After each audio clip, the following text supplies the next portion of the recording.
कोलकाता हांगाच्या brigade parade ग्राउंडार जाल्ल्या एका दबाजिक्या सुवाळ्यांत राज्यपाल आर.एन. रवी हांणी सुवेंदू अधिकारी हांकां पद आनी गुप्ततायेची सोपूत दिली.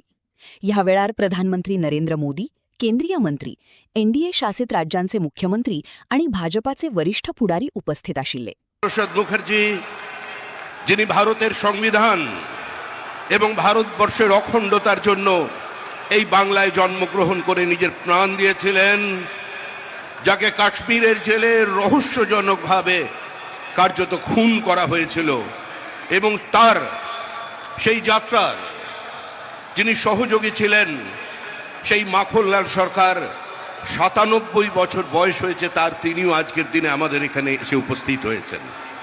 শ্রী মাখনলাল সরকার তারপরে দিল্লিতে একটি দেশাত্মবোধক গান গাওয়ার জন্য দিল্লি পুলিশ তাকে গ্রেপ্তার করে, কংগ্রেসের সরকার নিয়ে যাওয়া হয় বিচারালয়ে।